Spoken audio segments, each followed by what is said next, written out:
Welcome to the Trish Regan Show. The suspect in the Charlie Kirk assassination has been charged. Tyler Robinson has been charged with the murder of Charlie Kirk, and the DA has now released all of the text messages in which he seemingly confessed to this assassination of 31-year-old Charlie Kirk, the founder of Turning Point USA, someone who I knew well, someone who I used to put on TV all the time. Probably was one of the first to put him on TV back on my Fox programs. A really wonderful family man, 2 children, a wife he leaves behind. And I'll tell you, millions and millions of young people throughout this country that loved his message and loved his willingness to talk to anyone, to debate anyone, and to make sure that we did so in a respectful way. Tyler Robinson, charged with Charlie Kirk's murder. He had left a note under a keyboard saying he planned to kill Charlie Kirk, and he has now, according to new documentation, confessed to the murder, and we see that in the text messages that have just been released. Let's go to the DA prosecuting the case out in Utah. Mate, why? Robinson, why did I do it? Roommate, yeah. Robinson, I had enough of his hatred. Some hate can't be negotiated out. If I am able to grab my rifle unseen, I will have left no evidence. Going to attempt to retrieve it again. Hopefully they have moved on. I haven't seen anything about them finding it. Roommate, how long have you been planning this? Robinson, a bit over a week, I believe. I can get close to it, but there is a squad car parked right by it. I think they already swept that spot, but I don't want to chance it. Robinson again, I'm wishing I had circled back and grabbed it as soon as I got to my vehicle. I'm worried what my old man would do if I didn't bring back Grandpa's rifle. IDEK if it's had a serial number, but it wouldn't trace to me. I worry about prints. I had to leave it in a bush where I changed outfits. Didn't have the ability or time to bring it with. I might have to abandon it and hope they don't find prints. How the F... Oh, they're going to find prints. Believe me, they're going to find everything. They may find more people that were related to this. This is what Dan Bongino has been saying, as well as Kash Patel in a pretty explosive commentary today as he was being interviewed there on Capitol Hill. We're going to get to all of that in a moment. But first, some more of these text messages you can see between this Tyler Robinson and his roommate, Lance Twiggs, who was also his romantic interest, somebody who was a naturally born male transitioning in the process of transitioning to female. Here we go. The Robinson speaking to the roommate, and the roommate seems a little surprised at first. Oh my gosh, like, are you really the one that did that?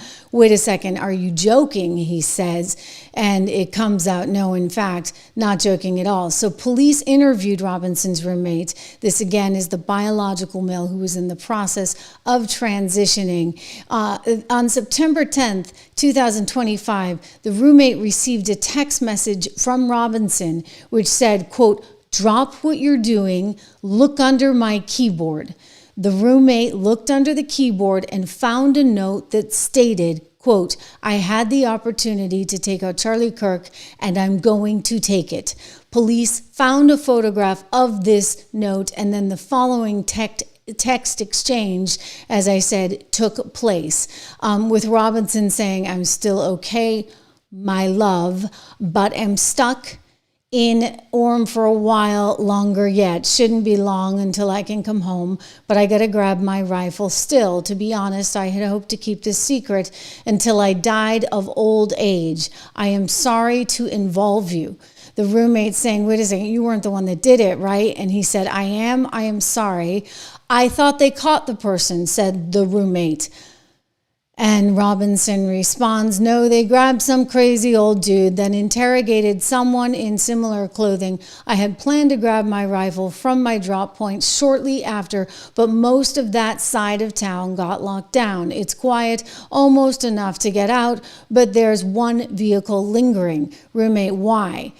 Robinson, why did I do it? Roommate, yeah. Quote, I had had enough of his hatred. Some hatred can't be negotiated out. If I am able to grab my rifle unseen, I will have left no evidence, going to attempt to retrieve it again. Hopefully they have moved on. I haven't seen anything about them finding it. And then the roommate goes back to, how long have you been planning this? Robinson says, a bit over a week, I believe. I can get close to it, but there's a squad car. So you can see the roommate's like, whoa, wait, just what happened? And Robinson is in a tactical mode of, okay, I need to do X, Y, and Z to get out of this. He says to his roommate, there is a squad car parked right by it. I think they actually swept that spot, but I don't want to chance it. Robinson then says, I'm wishing I had circled back and grabbed it as soon as I got to my vehicle. I am worried what my old man would do if I didn't bring back my grandpa's rifle. And that's the part that you heard the DA reading. I mean, unbelievable, disgusting, horrible stuff. It goes on where he's saying, delete this exchange. Oh no, my dad wants photos of the rifle. He says grandpa wants to know who has it. The feds released a photo of the rifle and it is very unique. He's calling me, not answering. Since Trump got into office, my dad has been pretty diehard MAGA. I'm going to turn myself in willingly. One of my neighbors here for the deputy, for the sheriff. And then Robinson says, you are all I worry about, love. And the roommate says, I'm much more worried about you. And then Robinson says, don't talk to the media. Please don't take any interviews or make any comments. If you have police ask you questions, ask for a lawyer and stay silent. We have since learned that roommate is apparently cooperating with authorities in this matter. Again, they are officially charging this guy. And then the other thing that you need to think about at this moment in time is just exactly who else may have been involved. Were there other people who radicalized this kid? How did he come from sort of a nice Mormon family, conservative family, right? Whose father was in law enforcement. And how did he migrate down this path? How did he wind up in a romantic relationship with a transgender? Were there other people involved in this? Again, I want to reiterate that the roommate that he was romantically involved in, who is in the position of transforming into a female, has actually been, from what we've been told, cooperative with authorities. But again, I think there's a lot that we don't know, and there are many questions about whether or not there could have been a broader network involved, at least in terms of the radicalization. I mean, how does someone just wake up one day and say, I'm going to kill another human being because I don't agree with their viewpoint? If you go back to what he was saying in those text messages, the idea that somehow there are some things, quote, I had enough of his hatred. Some hate can't be negotiated out. And you know what? I got a lot to say on this. I got a lot to say on the media's role in this. I got a lot to say on society's role on this. I got a lot to say, frankly, in the previous administration's promotion of that kind of hate. When you call someone a Nazi over and over and over again, a racist over and over and over and over again, come on, like at what point? Enough is enough. I'm sorry. You know what? That is just blatantly disgusting to say the things that they said. And you know what? I was going to play this later in the show, but you might as well hear it now because this is 1 week ago, ladies and gentlemen. The mainstream media, the left-wing mainstream media saying some pretty darn heinous stuff, okay? This is what they were all about. Think about this and what role they had in helping to radicalize this guy who may have been radicalized by another fringe group. That's according to FBI intel that we'll get to. But just think about this. That man cannot see public office again. He is destructive to our democracy, and he has to be eliminated. And I hope these far-right podcasters come to their senses and recognize that this is not war. We do not divide this entire country based on political ideology. We are on the eve of an authoritarian administration. This is what 21st century fascism is starting to look like. I'm on the opposite side of that. I'm not with the Nazis. People can finger point all they want. Look at the record. Look at the actions of what we are doing. I don't think a single person who has dedicated their entire career to preventing gun safety legislation from getting passed in this House has any right to blame anybody else but themselves for what is happening. Like we're in a war right now to save this country, and so you have to be willing to do whatever is necessary in order to save the country. We look today at the left or the right as the enemy. And it's worth us stepping back and understanding how we reclaim a sense of ourself that maybe is not so rooted in politics, which is inherently oppositional. There has been a permissiveness about political violence, and I do think the President of the United States has to answer for the way in which he's created that culture of permissiveness. They try to act like, oh, political violence, it's the Democrats and it's the liberals, and it's like, actually, I mean, I'm not going to say that like a left-leaning person cannot be violent, because that would be like crazy to say that somebody can't be, but baby, y'all got the white supremacists galore, okay? Like all of them. You got the Proud Boys. You got the neo-Nazis inherently in like who you are. Y'all are violent. Like y'all, and most of your violence has to do with people that's got a little bit of melanin. Like I can say all these things because they are true. That's not even just free speech. These are just facts. So don't get mad that I speak the truth and I speak facts, but I literally have never said anything to invoke violence. And I challenge somebody to go and find a clip of a Democrat invoking violence. No, I think we just did that, right? You know, and these two ladies that wouldn't even bother to cover to the concern about the broader group here. They have charged the guy who has, per these text messages, confessed to murdering, assassinating 31-year-old Charlie Kirk, father of two, founder of Turning Point USA, that inspired so many young people to become more religious, to become more conservative, and to engage in honest debate. He took him out because he didn't like his beliefs. Charlie had a different set of beliefs, and Tyler Robinson somehow thought that it was okay to kill, to assassinate someone that you don't agree with. So the FBI is kind of looking at, now, how did this happen? Like, why would this have happened in this way? Were there other factors? The deputy director, Dan Bongino, my friend, has said we're taking a look at everything. We've got a lot of subpoenas out there. We're dropping a whole lot of paperwork. I want to share with you something remarkable that Kash Patel said in a hearing earlier today, because he too is of the view that there may have been more going on. That's the concern. In other words, was this one lone gunman, or were there others that were pushing him to this place? Watch. Reports have suggested that the FBI is investigating a broader network of groups that may have had some knowledge of the shooter's plans.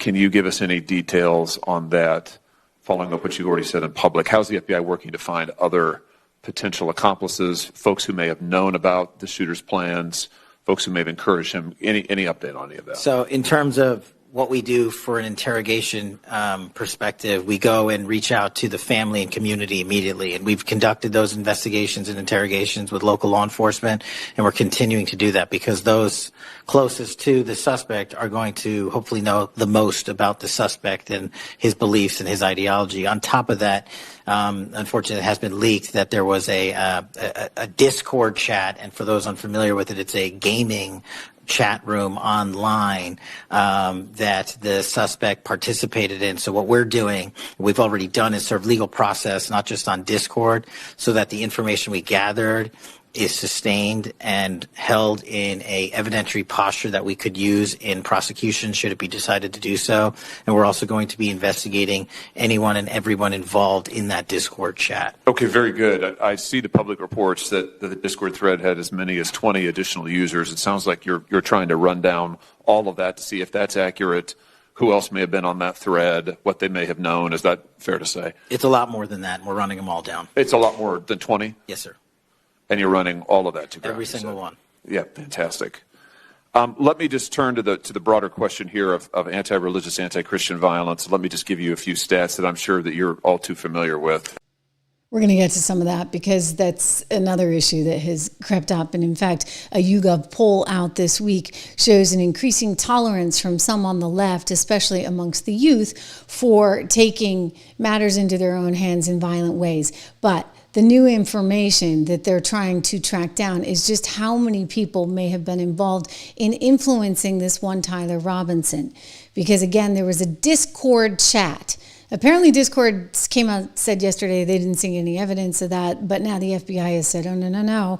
We've got about 20 people that were in this chat, and we're running all of this down. Kash Patel speaking just last night with my former colleague, Sean Hannity, about the issue. I want to go to his sound. We're dedicating every asset we have to run the reverse daisy chain analysis of anyone that was in contact with a suspect that's currently in custody and anyone he contacted, called, and text messaged and had chats on online social media platforms with. That's the power of the FBI. That's the resources we brought in immediately with our cell phone analytic team to use the cell phone tower data dump system to geolocate specifically where this cell phone was and who had it, and after that, who he was talking to. And Sean, let me tell you a little bit about the information we've collected. We've collected information where, through witness interviews from the FBI and local law enforcement, that he essentially admitted after the shooting and assassination of Charlie Kirk, the suspect admitted to it.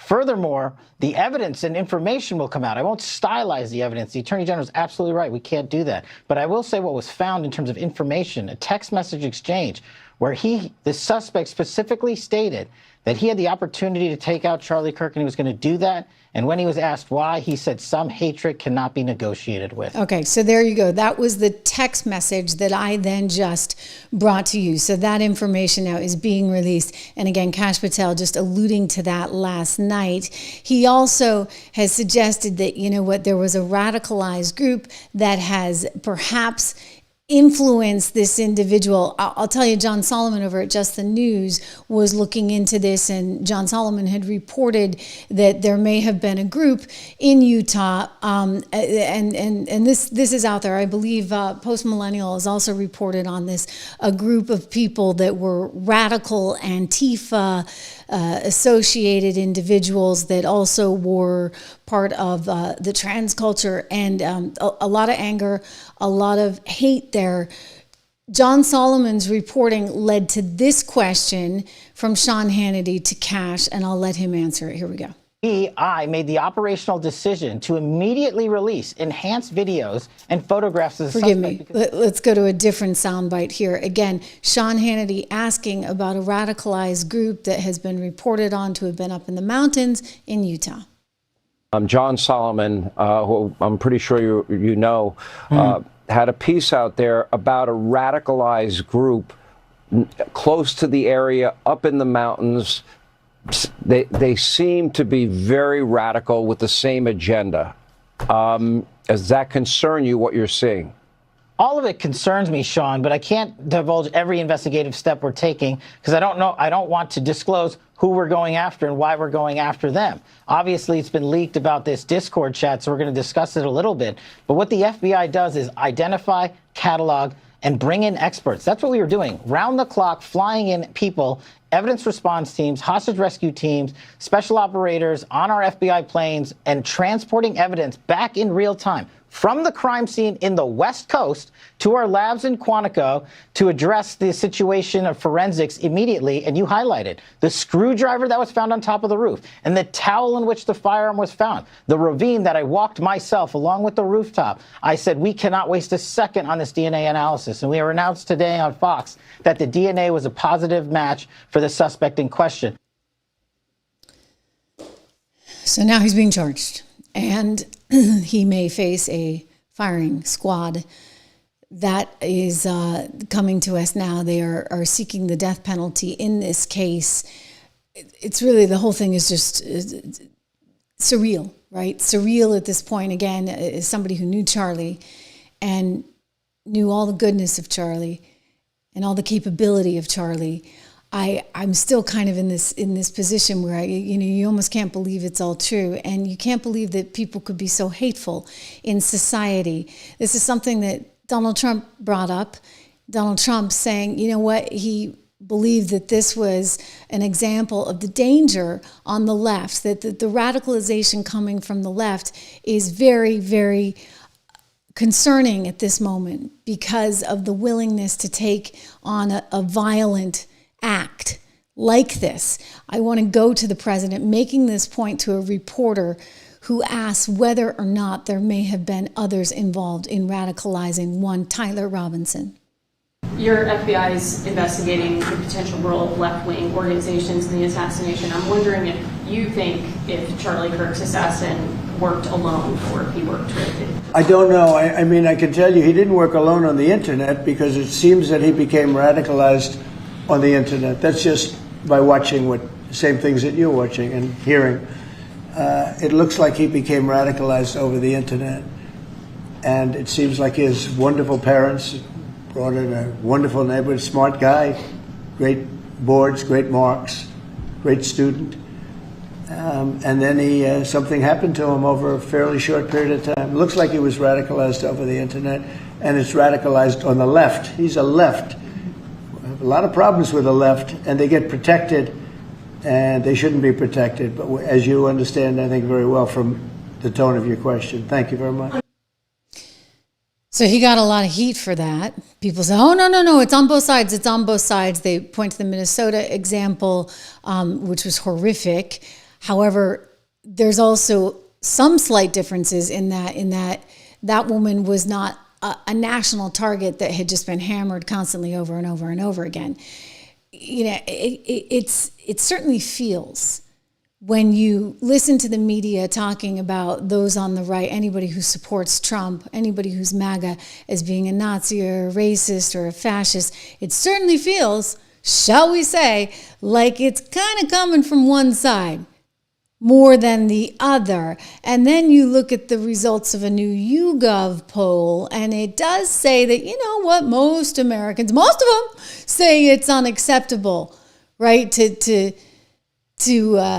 take violence into their own hands. But then there's another set of data that one conservative who went on CNN had to remind the host of, because this host is living in la-la land that somehow, thinks that it's bad for Donald Trump to say, gee, you can't have this kind of radicalization going on. No, here's the answer. You can't. Okay, thank you very much. You can't. Anyway, he took her down. He took her down hard with facts, spitting out facts. I want you to see it. This is about punishing them being the left, them being his political opponents. That actually, I think, is surprising to a lot of Americans, because that's not typically what you would expect to hear from the White House after. Well, let's talk about some polling that he used to justify those comments before he made them on TV. YouGov came out with a poll 3 days ago talking about how each side feels about violence and support of political deaths. Liberals, 16%, believe it's okay to feel joy when your political opponent is killed. Liberals, very liberals, 24%. Conservatives, 4%. Very conservatives, 3%. Justifying violence. Very liberal people have 25% answered yes, it's okay, you're justified that you should do violence against your political opponents. Liberals, 17%, conservatives, 8%, and very conservatives, 3%. That means it is 6 to 1 times more likely in respondents to this poll on the left. Now, I'm not saying there's exclusivity on the left. I'm not saying that. But there is certainly a problem where 6 times the amount of Republicans believe that it's okay to feel joy when your political opponent is killed, murdered, whatever, attacked, and that 6 to 1 believe that they are okay in justifying violence against political opponents. That's a problem. That's a cancer within the movement. Yeah. In other words, that's not acceptable. That's not who we are as a country. It's just not who we are. And the fact that the media for the last 10 years has been allowed to get away with saying what they're saying over and over and over and over again, trying to brainwash an entire generation, the fact that you got academia on board for the ride doing the exact same thing, you got a problem, okay? And now we're living through the consequences of that problem where you're going to be assassinated because we don't like what your thoughts are. Maybe your thoughts are gaining a little too much traction, therefore we're going to take you out. I'll tell you what else. Look, this administration is not holding back. This administration is now going after some of the NGOs that were backed by some very powerful people and saying, hey, what kind of role did you play in all of this? I want to go again to the questioning happening on Capitol Hill today. I've always said we follow the money. And whether it's tax based on ideology or taxed on institutions of faith or people of faith, someone's paying for it. And we are reverse tracing those steps. We are not stopping at the perpetrator themselves. We are reverse engineering to hold those accountable in our investigations to who funded them and knowingly funded them. And we will bring the appropriate steps against them with our partners at DOJ. Yeah. So things are going to happen. Okay? This is going to change. I know we're sad. I'm looking at your comments. We're all so sad. I get it. But Charlie will not have died in vain because things are going to change. And we're going to make sure that the hate is rooted out. Hey, I'm all for free speech. But I'm never for violence. And they've taken this speech and then they've become violent. And that, my friends, is dangerous. That, my friends, is taking it way, way, way too far.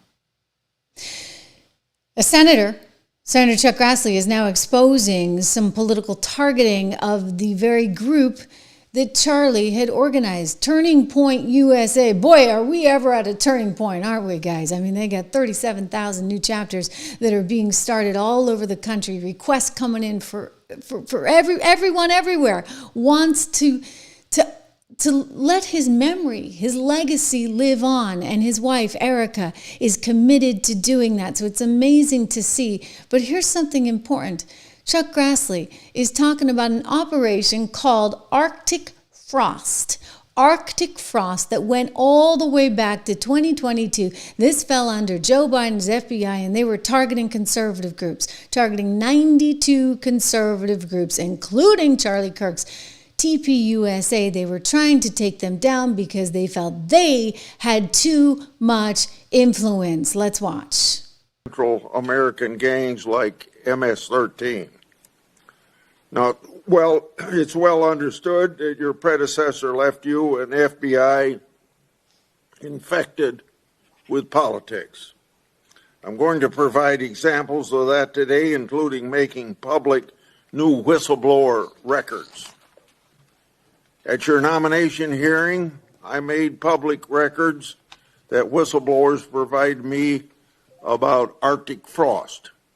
Arctic Frost was the FBI case opened and approved by antitrust Trump FBI agent Thibault. Arctic Frost then became Jack Smith's Electra case against then citizen Trump and now President Trump. These new records show that Arctic Frost was much broader than just an electoral matter. The case was expanded to Republican organizations. Some examples of the group that Ray FBI sought to place under political investigation included the Republican National Committee, Republican Attorney General's Association, and various Trump political groups. In total, 92 Republican targets, including Republican groups and Republican-linked individuals, were placed under investigative scope of Arctic Frost. On that political list was one of Charlie Kirk's groups, Turning Point USA. In other words, Arctic Frost wasn't just a case to politically investigate Trump. It was the vehicle by which partisan FBI agents and Department of Justice prosecutors could achieve their partisan ends and improperly investigate the entire Republican political apparatus. So today, Senator Johnson and I are making these records public for the entire country to see, and I hope a lot of people are interested in seeing what government can do when various agencies have a political agenda. Wow. My investigative work has also exposed the political way in which Peter Navarro was investigated and prosecuted. When FBI agent Thibault found out that Biden's DOJ would prosecute Navarro, he said, "Wow, great." That's a quote, unquote. Oh my gosh. Through whistleblowers, I've obtained a audio recording of Special Agent Giagardina and Special Agent Sebastian Gardner's delivery of a subpoena to Navarro.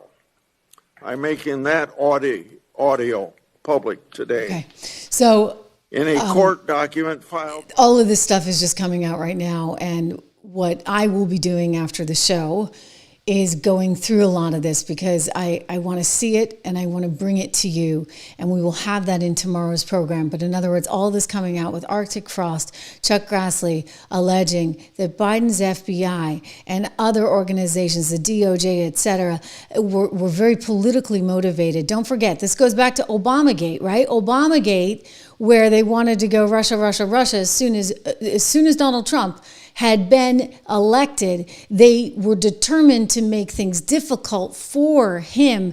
Tulsi Gabbard speaking on a wonderful podcast called All In, hosted by David Sachs. Our cryptos are, ladies and gentlemen. Anyway, I want to go to Tulsi Gabbard talking about the danger of this politicization, right, that we saw happening going all the way back to when Donald Trump first won. In other words, this has been in process for a while. So when you look at what's happening, right, with poor Charlie Kirk no longer with us, and a radicalized 22-year-old kid, Tyler Robinson, who's now facing the death penalty, here's what you need to understand. The backdrop as to how we got here. And I get it, right? Like there's rabbit holes on the internet, but when you got the mainstream media chasing down these rabbit holes and you've got people in government encouraging these rabbit holes, you got yourself a real problem. Here's Tulsi, listen up. We have seen a trend in some of the biggest intelligence failures around politicized intelligence. And I'll just give this one example because it goes back to the creation of this organization that I lead, ODNI. James Clapper was an intelligence community leader during the time before our country went to war with Iraq. James Clapper wrote in his book about how Dick Cheney was telling the intelligence community, I need you to come up with intelligence, basically that will just create the narrative for us to go to war with Iraq, that will give Colin Powell what he needed to go to bring to the UN as evidence of weapons of mass destruction, of evidence that Saddam Hussein is colluding with Al-Qaeda. And in James Clapper's own words, he said that he and his colleagues were so eager to do what Dick Cheney told them to do that, quote, we created something that wasn't there. This is, as someone who served in the Iraq War, along with so many of my brothers and sisters in uniform, you can see the devastating consequences of politicized intelligence. The difference between war and peace, the difference between, in this case, of President Trump with his first administration, this threatens the integrity of our republic and the voices of the people being shown through an election. Tulsi, you must is your have been position absolutely enraged? Absolutely, Of course she's because enraged. we were lying. I mean, we're all enraged. And the media is not blameless in any of this, right? Because they're the ones that are talking to Clapper. They're the ones that have all their sources in the quote-unquote deep state. And they're pushing basically a whole bunch of propaganda, which can turn pretty dangerous, as we have just seen, okay? We are seeing the results of a media that is so willing to take things to a level that, frankly, I mean, is just not, it's like not normal. Like, it's not normal, okay? You don't say these things about other people. Legacy media definitely has a role in all this. I mean, you get the Ms. Network coming out trying to apologize ahead of its big spinoff, right? Because, they're going to try to make some money as Versant. You see, they're siphoning themselves off from Comcast. Comcast is like, see ya, we can't wait to get rid of you people. Oh my gosh, we got rid of Joy. Thank goodness we got rid of that other one that keeps interviewing Joy. Mahan something, I don't know what his name is. We got rid of a few of the crazies, but we still got a few little crazies left over there. I mean, Joe and Mika have never looked so good, right? Because all of a sudden they're like the only ones that are calling out the Chicago mayor saying, hey, but don't you want a little bit more police? No. I only want affordable housing. Don't give me any more police. So now they're in a position where they're like, oh, and I won't say it, but it begins with an S and goes to an H. Okay, they're like, oh my gosh, the you know what has hit the fan, and you know why we know this? Because it turns out that, the media is not blameless in all of this. And by the way, they had a guy on TV while Charlie was in the operating room saying effectively that, this is what you're going to get. Are you kidding me? This is Matt Dowd, a political analyst. I used to work with him at Bloomberg Television. I guess his only claim to fame is he's dating Maria Shriver. She must be a really stupid woman, right? Like, come on. I mean, he seemed kind of normal back in the Bloomberg days, but, TDS is a real thing. So, Deadline publishing what these guys said. You had Brian Roberts, you had Mark Lazarus over at MSNBC saying, okay, enough is enough. And they're sitting their talent down and they're saying, hey, guys, we got to have a better exchange of ideas because we just can't bash people. We can't have insensitive comments like this. This is why we had to fire Matt Dowd. Matt Dowd's like, what do you mean? I didn't do anything wrong. Matt Dowd, I mean, here we go. I'm just the victim in it all. Victims. The right-wing media mob ginned up, went after me with a plethora of platforms, and MSNBC reacted to them. No, buddy. I think that actually you were completely out of line in saying what you said. And by the way, a lot of people have been out of line. Look at all the firings happening all across America, right? You get teachers. One crazy teacher in Westchester County apparently showed this horrific video to the kids and said that Charlie deserved it. I've heard anecdotally of people saying that. I mean, I've also seen it on Twitter. I'm not showing it here because I'm not gonna do that to you. I mean, I try and show you a lot of the other side, but that is just heinous. That is just disgusting. And so all the media is suddenly recognizing, whoopsie daisy, we maybe kind of sort of have a problem. You think? I mean, even Whoopi, she's kind of speechless for a moment here. And she kind of goes down one path, and then I think she realizes maybe this isn't totally appropriate. I'm not trying to say that it's going to live on. What her point is that we have free speech, and we have to protect that free speech, and we can't kill people because of their thoughts and what they say, for goodness sakes. Here's Whoopi Goldberg. Is just because you take somebody out doesn't mean the message is going to stop. Mm-hmm. Yeah. And it's important to keep that in mind because when you look at our loss of Martin Luther King or name anyone who's been assassinated in this country, we continue to fight on. Mm-hmm. And that's what America offers. It says, listen, you have the right to say and feel however you want. That is a birthright. You're born with that right. You want to fight about something, then go to the ballot box. Go elect different people. Killing people doesn't do anything except make it a horrible world for their children. We'll be right back. Okay, well, she's right. I mean, finally. I mean, I had to take the murder of Charlie Kirk. I mean, how heinous is that, right? She's right. But I'll believe it when I see it after a while. And you know I don't fully believe this? I look at what happened on MSNBC last night. I look at what happened with Joy Reid last night. And let's start with MSNBC, right? So this lady, Rachel Maddow, who is making $25 million to host one show a week. I'll tell you, that's not going to last for long. Not when Versant actually has to stand on its own 2 feet and they don't have the money bags of Comcast there helping them along. So Rachel actually gets on TV, and from what I can tell, I mean, guys, tell me if I'm wrong, but I scoured the internet. I couldn't find anything where she actually talked about Charlie. I mean, her bosses are saying, hey, calm down, calm down, calm down. So what does she do? She goes back to the well. Oh, Trump is a dictator. Are you kidding me? You really think that's appropriate for you to be saying right about now? When if we think about all this dictatorship talk and how he's a Nazi and how he's this and that's what led this kid to do what he did. Really, Rachel, you need to be off the air pretty darn fast. I think you need to join Joy over there in Podcastville land on Substack. That's where you belong. Help.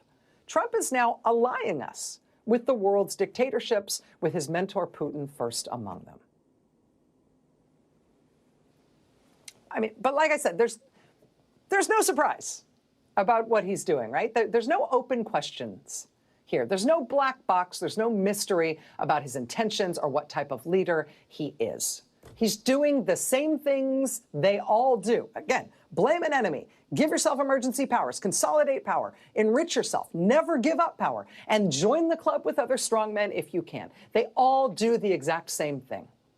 And Trump has always told us that these are the things that he would do. There is no mystery about what he wants or how he is trying to get it. Where there is mystery and where there is drama and where the history of this moment will be told is in two things. The two open questions we've got are, how are we going to respond as a country, right? We know what he's doing and how he's trying to do it. How are we going to respond as a country, meaning how far are we going to let him go? That story still being written today, every day in your personal life. But number two, how skilled is he going to be at trying to pull this all off? Okay. How skilled is he going to be? So it's almost as though she recorded that show way back in August or something, before all this happened. It really, I mean, it feels like a very dated show. No wonder she's not getting any numbers. She's not actually keeping up with the news cycle. But if she is keeping up with the news cycle, she's actually just ignoring the elephant in the room, which might actually be just herself, right? Like she's the elephant now because she's sitting there doubling down on dictatorship. And, you know, these young kids radicalized online are saying, well, we got to get rid of the dictator that they're telling us is so darn awful. I mean, and then, you know, you go over to Joy Reid's show, she just completely ignores it altogether and invites a tissue baby who's facing some serious charges on. Donald Trump said that he wanted, he said that he called me all kind of names, and he basically directed the Department of Justice to investigate my affairs. And they're using mortgage fraud as the vehicle upon which they're investigating myself, Adam Schiff, Miss Cook, Lisa Cook, and countless others. And it is, most of it, as you know, is frivolous. It's baseless because in order to prove mortgage fraud, one has to prove intent. And that's a very high standard, a very high bar. Oh. So in other words, they're ignoring the elephant in the room because the elephant happens to be them.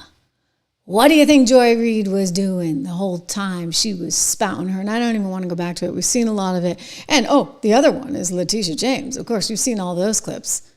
I mean, the hate that was coming from all of them. Too male, too pale, too stale. Remember? She made it her mission to take down Donald Trump. And now all of a sudden, you've got management at MSNBC realizing we have a problem. And by the way, the Trump administration has just authorized the use of all of their apparatus with the FBI, et cetera, and any intel agencies they can muster up to go after the NGOs to figure out where the money is coming from that is doing things to try to radicalize our kids. I mean, this woman, I played this for you guys yesterday, but she says it well, right? She's on MSNBC. She's brought on as a guest. She's some podcast host. And all of a sudden it dawns on her, like, maybe we shouldn't be vilifying young white men. Maybe that's not the way to go. Something that's just come to me throughout all of this is we all contribute to the society we live in. You know, I've seen a lot of people pointing out Charlie Kirk's views on gun ownership. And this is not the same, but it made me think about an email I got after appearing on your show once. Before the election, I made a comment that I'd much rather be Kamala Harris because women were supporting her instead of being Donald Trump because he had a bunch of young men supporting him. And I got a note that just pretty much asked me why I thought it was was okay to cast young men, blanketly as a group that a candidate wouldn't want support from. And that's something that stuck with me, because in a world where I'm saying things like that is also a world where a young man might feel marginalized and go into these online spaces where he's radicalized and find access to a gun. And so I just want all of us to take this moment to think about the way we contribute to the society we live in and all try to do better. I got to say, each one of us can do better. You're going to try and do better. I get it. Like, you feel bad now because somebody died and you realize that maybe you shouldn't have been going on and on and on and on. But that's only some of them. Again, on the Ms. Network, their signature program, Rachel Maddow doesn't even seem to notice what's happened. On the program with the joy lady that's clearly joyless, she is just ignoring it, choosing to instead interview Letitia James about just what an awful, awful man one Donald Trump is. I do want to say something on behalf of the FBI. You know, it's really actually pretty incredible how the FBI moved with such speed. Again, we're looking into a lot of things. We don't know a lot of things still at this moment, but it's clear that they're looking into the Discord group. We have learned from Kash Patel that Discord group is a lot bigger than 20. He said that in today's testimony. So that's a big deal. They are getting the necessary documentation in order to be looking into all of them. But I'll tell you this, you know what? The New York Times came out pretty harshly against our FBI. Say, oh, you know, this is Keystone Cops, for goodness sakes, they got the wrong guy, and they said now they had him, and then they didn't have him. But I will say this, you know what? What did it take them, 30 hours or so? That's a heck of a lot faster than finding Luigi and a few others that I can think of. So, you know, Kash Patel actually made some really smart moves. They decided to release the picture, and they augmented the picture so that people could actually see who the suspected killer was. That was a big, big thing, because then the family, friends and family turning on him. So thank you, Kash, for that. He's not getting any credit, but I want to take a look at him talking about what goes into, of course, releasing some of these things and making those calls. We're dedicating every asset we have to run the reverse daisy chain analysis of anyone that was in contact with a suspect that's currently in custody, and anyone he contacted, called, and text messaged, and had chats on online social media platforms with. That's the power of the FBI. That's the resources we brought in immediately with our cell phone analytic team to use the cell phone tower data dump system to geolocate specifically where this cell phone was and who had it, and after that, who he was talking to. And Sean, let me tell you a little bit about the information we've collected. We've collected information where, through witness interviews from the FBI and local law enforcement, that he essentially admitted after the shooting and assassination of Charlie Kirk, the suspect admitted to it. Furthermore, the evidence and information will come out. I won't stylize the evidence. The Attorney General is absolutely right. We can't do that. But I will say what was found in terms of information, a text message exchange. Well, they got exchange, it all, right? They got all of that information, the text exchange that I just explained to you. To properly adjudicate this matter and let law enforcement hand off information into evidence for a court of law for prosecution, we have to go out and get search warrants. We have to go out and get search warrants of the identifiers that were then built off of the prior search warrants. And we are doing that. And we are going to be interviewing scores of people on not just these chats on Discord, but any communications that this individual have. We've seized multiple electronic devices from the home of the suspect and his romantic partner. We've got computers, we've got laptops, we've got gaming systems, we've got cell phones. All of that is being triaged by the FBI because that's what we do. And the resources that the Attorney General has dedicated to this mission is allowing us to move at the speed we have. As you said, 33 hours. 33 hours, Sean, this individual is apprehended. Yeah, and it's because he made the call to get that information out. Look, I know we're all drained. I know it's been a tough week. I mean, we here on the show, we're happy we hit 1 million subs, but I'll tell you, this isn't the story that you want as a catalyst to get you over that. So at some point, you know, once we get through the funeral, we're going to have a party here and we'll celebrate together because you guys have been such a big part of that. And I thank you for everything that you have done to help make this such a success. I mean that. It's a tough time. It's a tough time for the country. It's a tough time for me personally. It's a tough time for all of you that felt like, even if you didn't know Charlie, how many people keep saying to me, but I felt like I knew him. I felt like I knew him because he seemed like a friend and I respected his willingness to have these honest debates and discussions fashion. So thank you for being here, doing all that you do. Leave a comment. Let me know what you think. We're all grieving in this together. And his legacy, I promise you, will indeed live on. I love all of you. Thank you.